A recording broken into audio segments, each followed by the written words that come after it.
Hello, everyone. It's time for another edition of Adventures in Careerland.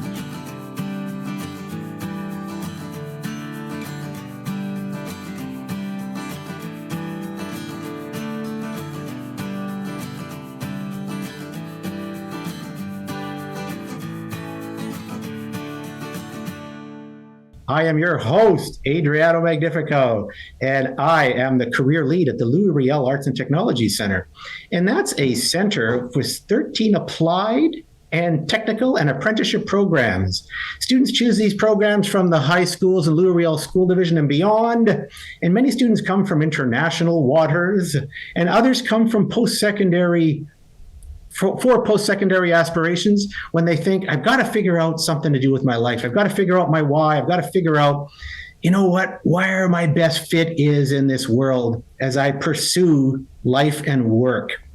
Because we all know we're going to do it. We're all going to be working one day. And so the Riel Arts and Tech Center is a great place to build some of those skills that are in demand in the workplace. One of those great programs is called the Broadcast Media Program. And I am currently in it. I'm surrounded in it by students who run the podcast, students who manage the podcast, students who produce the podcast, students who do all the technical parts of the podcast. They're amazing. The skills they're getting are amazing. And I'm ably assisted on this podcast by two of those students who are just crackerjack students. They are. They're wonderful students. And the first one is CJ. How are you, CJ? They, them, CJ. How are you? I'm doing pretty good. I was on radio this morning, so that was... You were on a Real radio this morning? What radio program were you on? The LRSD radio that we run here at the Broadcast Media Program. So how are you feeling? Like, you've really come a long way, CJ, in terms of you were a little kind of mousy person when we started this. And suddenly you blossom into this, an eagle. You're beginning to fly and soar with the skills you're getting here. Do you feel that way a bit? Oh yeah, I could tell that I've definitely become a lot more talkative, like compared to when I was at Glenlawn. I wouldn't say a word to anyone else, and now I am very talkative. I'm on the radio, I'm on this podcast, I've done some news stuff where I've had to talk with more people than I would have liked, but it definitely pushes you out of your comfort zone. That's awesome. Our other co-host is Andre Boisjoli, and he is here today. How are you, Andre? I'm doing good. How are you doing? Well, I'm okay. And just to be clear, I'm broadcasting from my house because I had a knee replacement surgery. I'm not sure anyone gives a darn, but and it's a debilitating kind of thing. And so we'll be doing the podcast from this space for a while with the talented expertise of the people like Andre and CJ. And there's a whole production team back there. It's amazing. So I'm interested, just before we get to our incredible guest we have today, I'd like to just... Halloween was yesterday, and I was out with the cane. I have the cane. I can show you. I have the cane. It's the mighty cane. And it's, I went out and I was giving out candy. We live in a little space called Balsam in the Norwood Flats. And it's one of those sidewalk spaces. So we had over 230 kids. Wow. Which is a lot of kids. This year was a record year. Yeah, usually even at our house, we live on Main Street in St. Adolphe, but it's kind of hard to see the house. My dad said, yeah, this is the year with the most kids. Well, I think, right, people are getting out. Halloween, it was nice too. It wasn't snowing for once or raining. Oh, yes, very nice Halloween. Was that a day? Yeah. And I love the costumes are spectacular. I mean, I saw a pack of craft dinner. That was spectacular. Like kids are getting so creative. I saw Ursula, I saw Cruella de Vil, and some of the great ones. I saw a little policeman or woman. I don't know what the kid was, but he was spectacular. And I saw an alien. They're making just creative things. I love when the imagination goes. What I see the big difference is the parents are into this, right? Sometimes the parents have taken over Halloween. They're dressed up more than their kids. In my day, my mom just pushed us out the door and said, "Come back when your potato sack's full." I mean, that's potato sack. Oh, pretty much pillowcase. We used whatever we had down there. It was either a potato sack or a pillowcase. That was what it was. But now these are quite a sophisticated gig Halloween. What do you guys think? Did you do anything on Halloween? Did you dress up? No, I gave that up a few years ago. Sadly, I guess I'm not a kid anymore. Is it? I mean, shut up. But I was filming some Halloween volleyball. Wow. Oh, Yeah. well, That was my highlight. And actually, when I got back, I made a trip to my grandma's place, which is not too far from us, and because she always gives out candy, and she told me the other day that I should come down for Halloween. So gave her a visit, and she gave me, and I left there with some candy.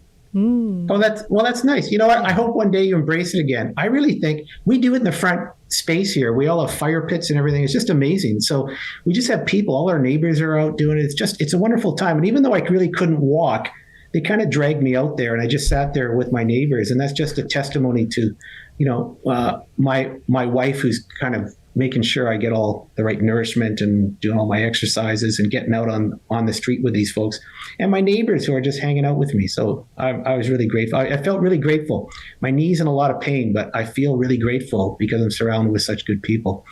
And speaking of surrounded with good people, we have someone here who is, I think, I don't know. I use the word doozy. I use the word kind of just, this is a corker. This is a ripper of a show. This is going to be one of the great shows because we have someone who's really a unique person. I met her at Dakota Collegiate last year when she was doing the career canvas.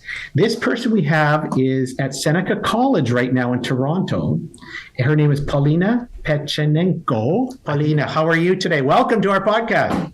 Thank you. I'm so honored to be here and very excited to share my story. Well, your story is so compelling. We did something at Dakota, and we met at Dakota with your excellent business teacher, Angela, and she was doing the career canvas with you folks, right? Do you remember doing that canvas, which was a large canvas that says, here's my story. And I listened to your story and I'm just captivated by it because we had a number of students who come up when they do the career canvas. It's something we have in Riel, something I created, and where students can kind of see the big picture of their life on one giant canvas. And students, when they do the canvas, no matter what, and I've done hundreds of them, I've witnessed hundreds of them, their life just spills out of them in ways I can't even imagine. And your life spilled out in that canvas, and I thought it was compelling. So you are originally from Kiev. Did I say that correctly? Kiev?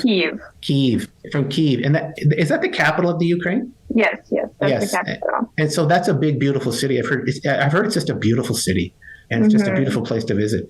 But obviously it's going through some very difficult time right now. And you are a person who came to Dakota. Tell us a bit about how you got to Dakota, someone from Kiev, and what you were doing at Dakota.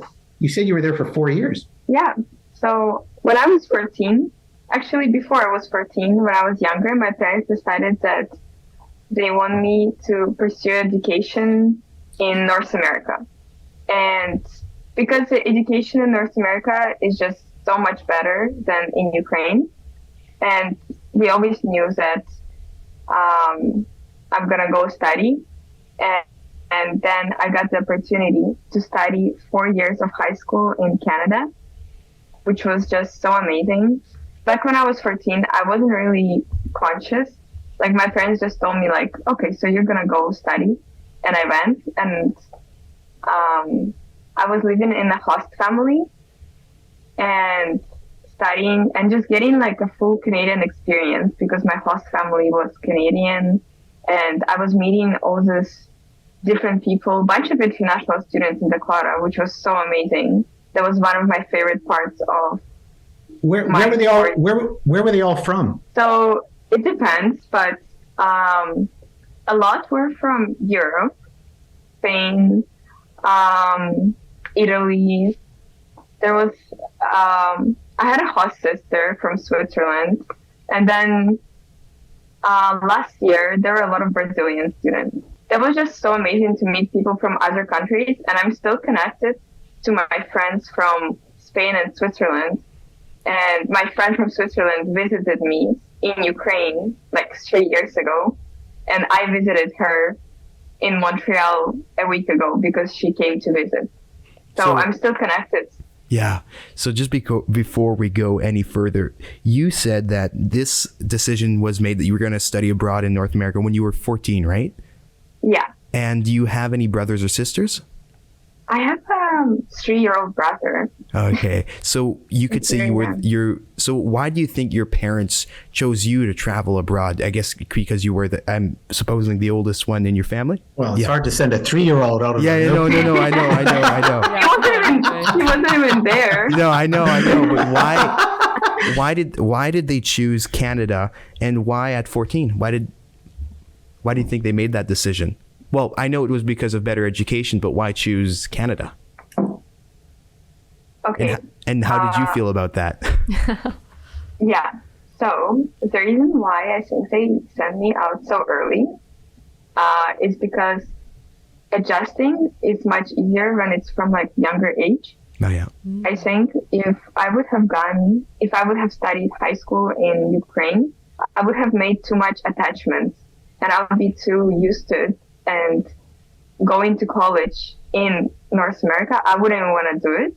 And I think if I would have done it, it would be much harder for me, much more challenging. They pushed you out of your comfort zone pretty early then. Yeah, but which made things easier for me now in my college, I think. Yeah. Which was and that's a great point, CJ. Is that a common kind of attitude where we want to push our kids out of their comfort zone? We want them to start growing up a little faster and making some calls. Is that a common thing with your friends and with you and some of your international kids? You felt that way? I would say so. I don't know if it's necessarily pushing them out of their comfort zone though, but I know especially a lot of parents of students who are international will pressure their kids to go to college or university right after and kind of push them towards that, even if they're not really thinking that. So I don't know if it's necessarily out of their comfort zone. Maybe it's more just an expectation they have of their kids. Mm-hmm. Well, you said the host family. How close are you to that host family still? Were you with the same family for 4 years? No, my first 2 years I was in one host family, and then I had to switch, unfortunately, because they lived out of the city. Yes. And there was no bus to take, and it was COVID. So it was just very challenging because they always had to give me rides to school, and we had those half days when we would start school at like 12 p.m. one day and then another day. So basically it was just not convenient. So I switched to another host family, and I'm very close with them still. Like we text. My first host family, I also visited them a lot. Like we had dinners together and everything. And my host mom her family is Ukrainian, which was just so amazing. Perfect. So Yeah. I'm guessing you would speak Ukrainian to each other? No, she didn't speak Ukrainian. Oh, okay. It was like a lot of people in Winnipeg, like their grandparents Yeah. immigrated here, Yeah, I understand. and yeah, Okay, yeah. but they cooked Ukrainian food. There you go. That was pretty amazing. I guess My so. grandma cooks Ukrainian food. Oh, really? Yes. Oh, I just love Ukrainian food. Let's see. Are you aware with, I don't know, correct me on the pronunciation, but pareshkas?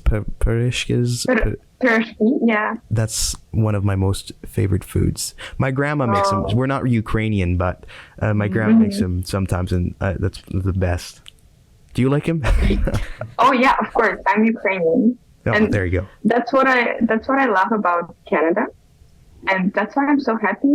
My first 4 years were in Winnipeg because the Ukrainian community is just so large, and it definitely feels like home, far away from home. Yeah, we have a big Ukrainian population here. Oh, for sure. We have one of the largest in Canada Ukrainian populations. Mhm. It's interesting you make the point though, because there are many Canadians who have certain ethnicities, could be Italian, could be French, could be Ukrainian, but they don't speak the language, right? Yeah.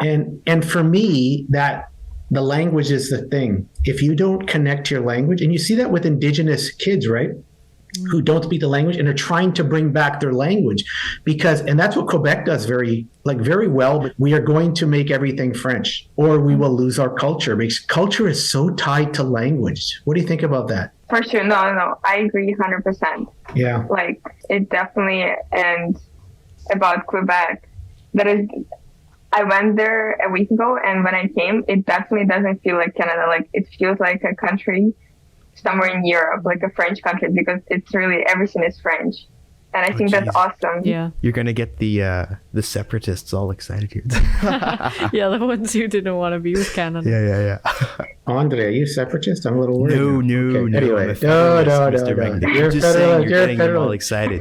Well, he worked for the CBC. He has to be a federalist. Anyway, I need to be. Radio Canada. Yeah. Hey, now tell us a little bit more about, this is an interesting scenario. You were here before the war began, and then the war began, and your family's back in the Ukraine. Now, Yeah. now talk about this as much as you feel comfortable or not.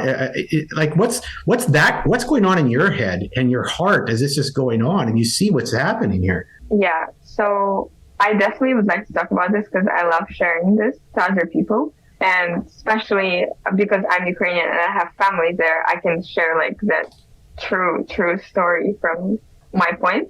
And yeah, it was definitely crazy. I was in Canada when everything happened. I remember it was like 10 p.m. in Canada and it was like super morning in Ukraine when everything started. And I think the fact of being so far away and not being able to be there with my family made it very, very hard. Just to rely on like FaceTime and calling. And it was definitely very challenging the first 2 months because I would always check the news, always check every channel about what is going on, what is happening. Did you ever feel like, this can't be happening? Is this possible? How does this happen? It didn't feel real. Because the countries are so linked. Like, so many Ukrainians speak Russian, so many Russians speak Ukrainian. There's so much family interwoven between these countries. I thought, how did you? I can't even fathom what you were feeling there. Yeah, there was definitely a big anticipation starting from January about the war happening. But every time I thought about it, I was like, no, like this is 2022. Like, there could not be a war. Like, this is not going to happen. So I never thought it was actually going to happen. And then it did. And it's still happening. Yeah. Well, you did some stuff. I have a lot of admiration for you and your family and everyone trying to survive this very difficult time and try to make the best out of it sometimes. It's just so difficult. You tried to do some work at Dakota, though. Talk about that great project you worked on at Dakota. I was so impressed with it. I mean, it got some airwaves here in Riel and a bit in the city and such. So I thought it was really cool. And then I thought, and when you presented your career canvas and you talked about that project, I thought, you're the one who did that project? Wow, that's amazing. Talk about that project. Oh, that's crazy. I didn't know that you heard about it before my presentation. That's so awesome to hear. But it was such an amazing passion project. I'm so grateful I worked on it. Basically, me and my Ukrainian friend, we connected a lot when war started, and we were just like, okay, what can we do to help? We're so far away, but we can do something. So we talked to our student advisor, Mr. Shapiro, and he directed us to a team of Ukrainian teachers. And basically what we did is worked on creating a fundraiser for Ukraine. And we were baking pierogies at the school kitchen after school. It was good. a very, it was a very awesome experience because we asked our friends to help and we had 20 volunteers. We all put Ukrainian music and we were just baking for like 8 hours straight after school. Like, I remember we stayed up in that kitchen until like 10 p.m. and we would do it a couple of times because we made a lot of pierogi.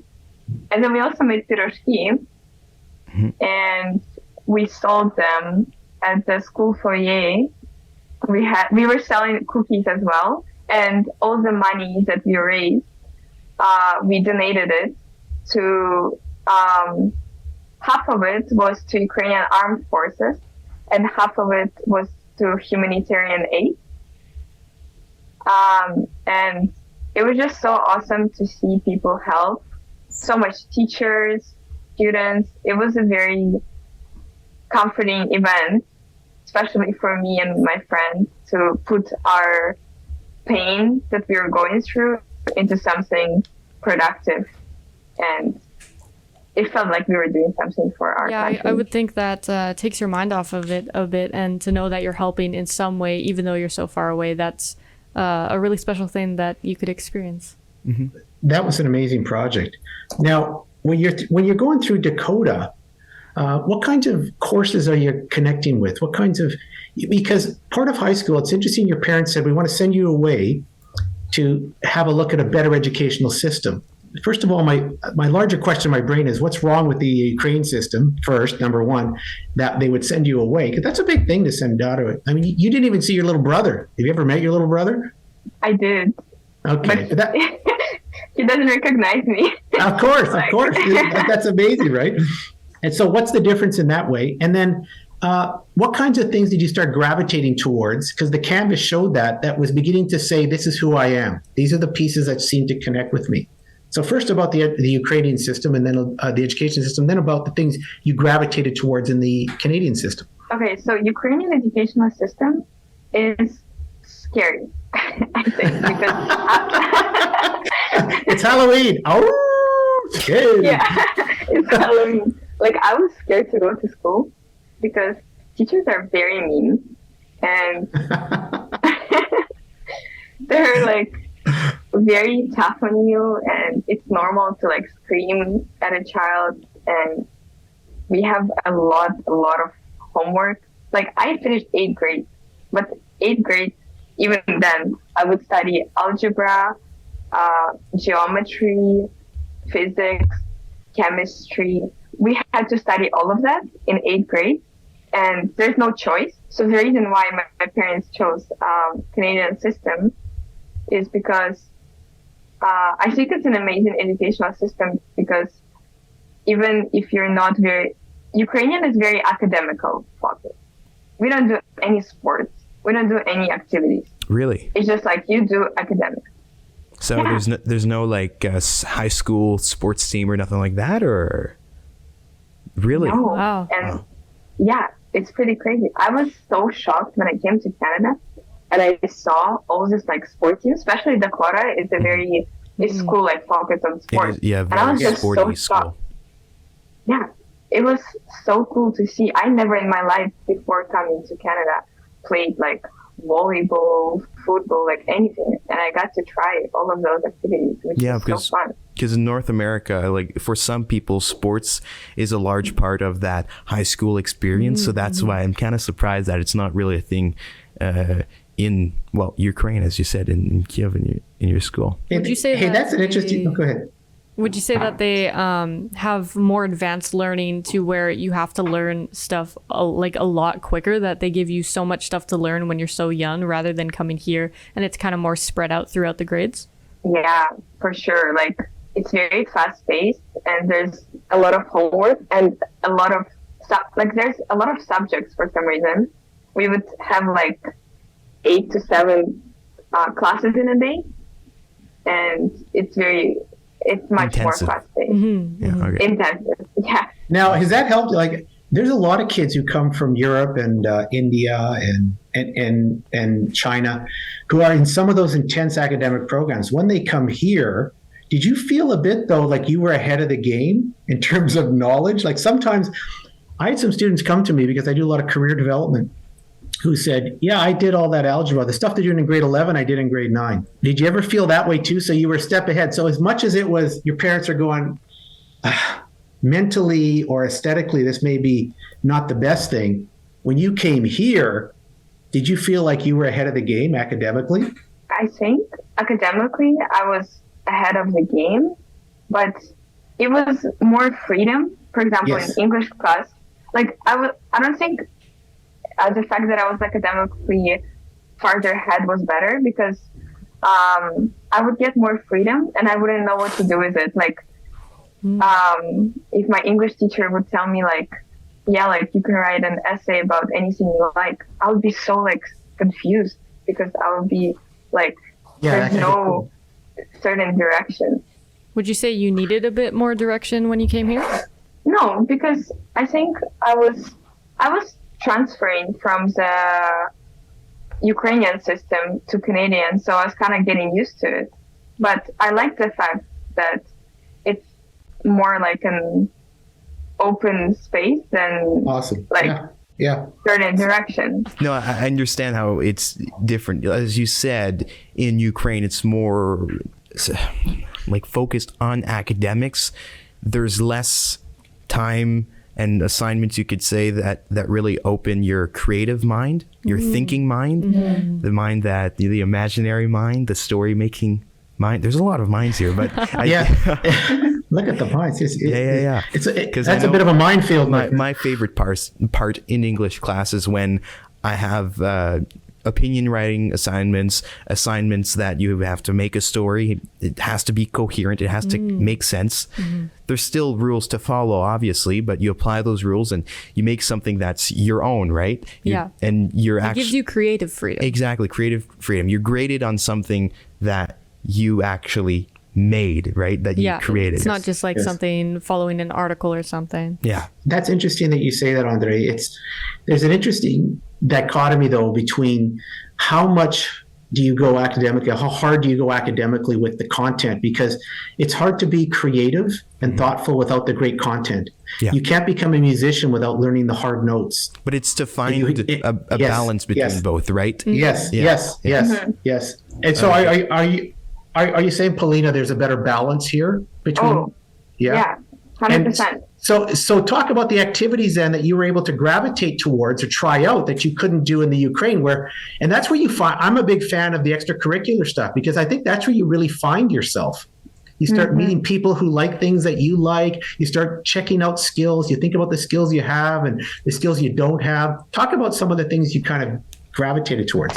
So obviously I was just like so shocked with all the extracurriculars I could do and volunteering, and even the fact that I could take elective courses was so like shocking to me and amazing. But I tried out. I always wanted to try out for a sports team, and I tried out for cheerleading in grade 10. And it was an awesome experience being on a sports team for the first time in my life. And then I did Lancer Credit Union. Yes. And that was just such an amazing experience in grade 12.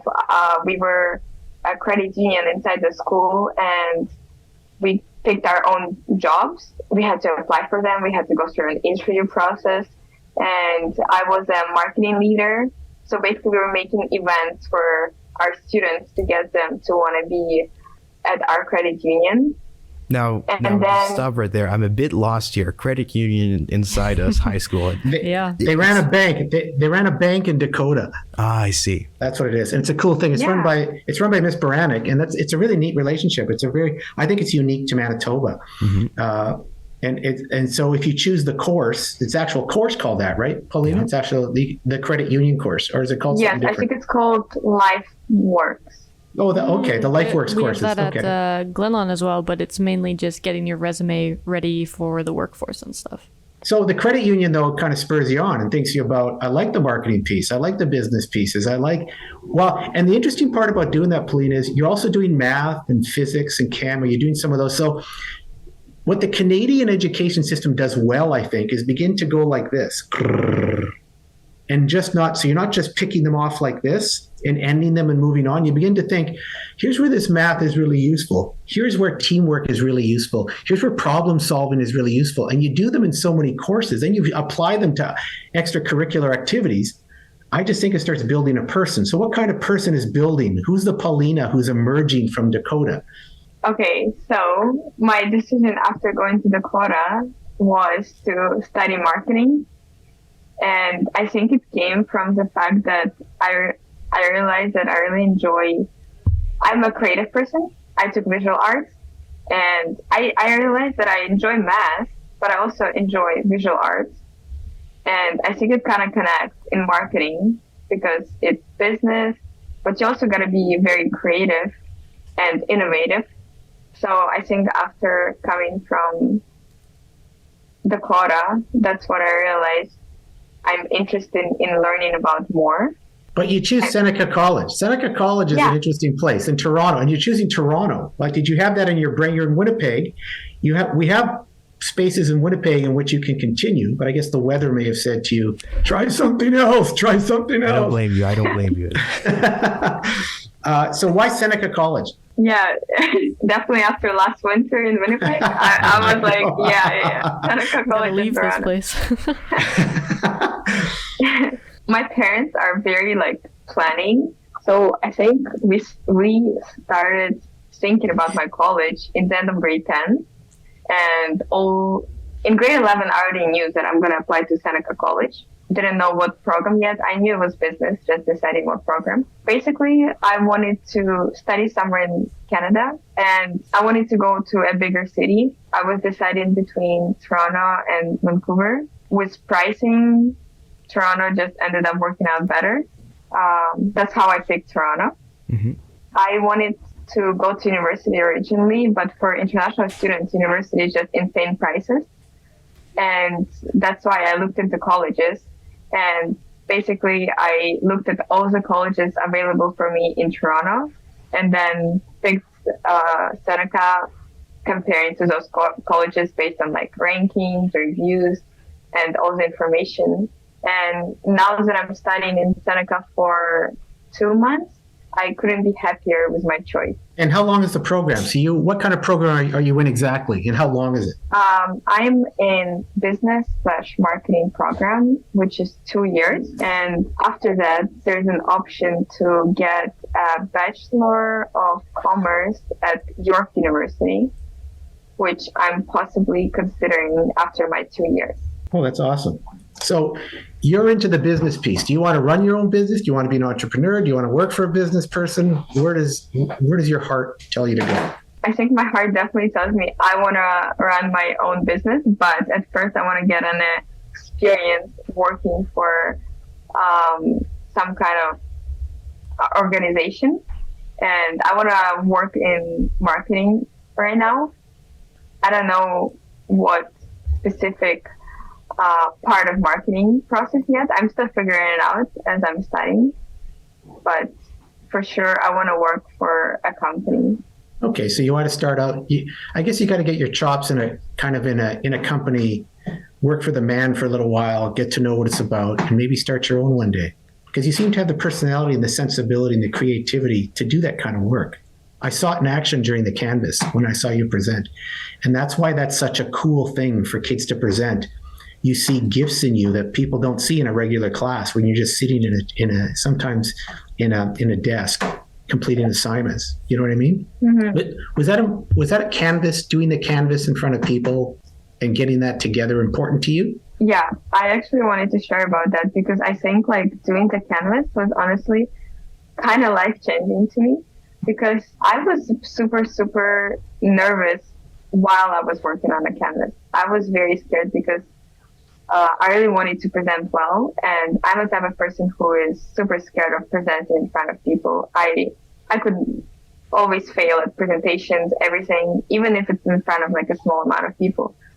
But when I started talking and sharing my story, it just felt so natural and easy, and it just made me feel more confident in myself and in my life as I was sharing my story with other people. And I can see that. Like you seem like you've come. I would have loved to have seen you in grade 10 or 11 and then witness you at the end of the Canvas. That was my perception of you. What a strong person. What a confident person up here. And if you're feeling like you weren't that way before, that's an amazing thing. I'm so glad I'm glad you did it, and I'm so glad that worked out for you that way. Hey, who were some of the mentors in your life, the important people in your life that tapped you on the shoulder and gave you a little, they could be anyone, parents, friends, family, uncles, relatives, teachers, whatever. Who are some people who've had an influence on you so far? And it could be even who have you noticed at Seneca College is someone there also beginning to impress upon you something special about yourself? Obviously, I think my grandma, definitely a big mentor in my life. Yes. I remember I talked about her on my Canvas as well. I remember. She just inspires me as a person, the way she is with other people and the way she lives her life. It just really inspires me to work hard and become a better person. Awesome. I love it. So family's super important to you then, right? For sure. Okay. Well, we're all thinking of your family back there, back in the Ukraine. And geez, I hope things work out. It's a pretty difficult time. At this time, we do something called quick cues. Now, who's in charge of the quick cues here, ladies and gentlemen? Andre. Andre is in charge of the quick cues.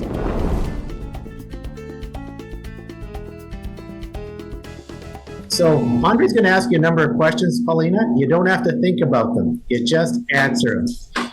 They're quick cues. They're quick questions. That's why we call it So- quick In cues. the name. It's in the name. So don't, everyone tries to explain things. Don't explain, just answer the question. So Andre, you're on. Start Okay. with the quick cues. Time for the quick cues. And we'll start. Polina, tell me, are you a dog or cat person? Yes. Does pineapple belong on pizza? Yes. Waffles or pancakes? Pancake. What do you put on toast? Avocado. Avocado. avocado. Yeah, that's my favorite. Favorite fall activity? Walk in the park? Pumpkin carving. Pumpkin, yes. Messy or tidy desk? Tidy. Star Wars or Star Trek? Star Wars. Starbucks or Tim's? Tim's. Favorite social media? Instagram. Yeah. Outdoors or indoors person? Personally, an outdoors person. Outdoors. Okay. Strawberry or raspberry jam? Raspberry. Yeah. Favorite genre of music? Alternative. Interesting. Okay. Toilet paper. Do you put it over or under? Or Over? Yes. Yes, that is the correct answer in my books. Morning or night person? morning. Yeah. And do you believe in ghosts? No. And your favorite podcast? Maybe it starts Adventures in Carryland. Yeah, that's the right one. Yeah. There you go. There was only one answer to that last question, Yeah. Polina. Otherwise, we would have just scrapped the whole thing. Anyway. Hey, Polina, this was a lot of fun. And boy, you shared a lot about yourself and about your life and just what a story looks like when you're engaged and your parents are engaged, your family's engaged. And we know you're going through some tough familial things back in the Ukraine, and we just wish you the best. We wish your family the best. We're pulling for you. We're pulling. Our thoughts and prayers are with you and your family, and all of your friends and relatives back in the Ukraine who are just struggling to survive. Especially, it's going to be a tough winter. I think. I worry for these people. So I think we have to keep them in our hearts and do actions. I love that you did some actions at Dakota. What actions can we do to help and to help people survive and continue forward? Because it's difficult. So we wish you well on all those counts. We thank you for being on the podcast. It's such a good guest. Holy smokes! This is awesome. We're so glad you shared some of who you are with us. And ladies and gentlemen, that's it for another edition of Adventures in Careerland.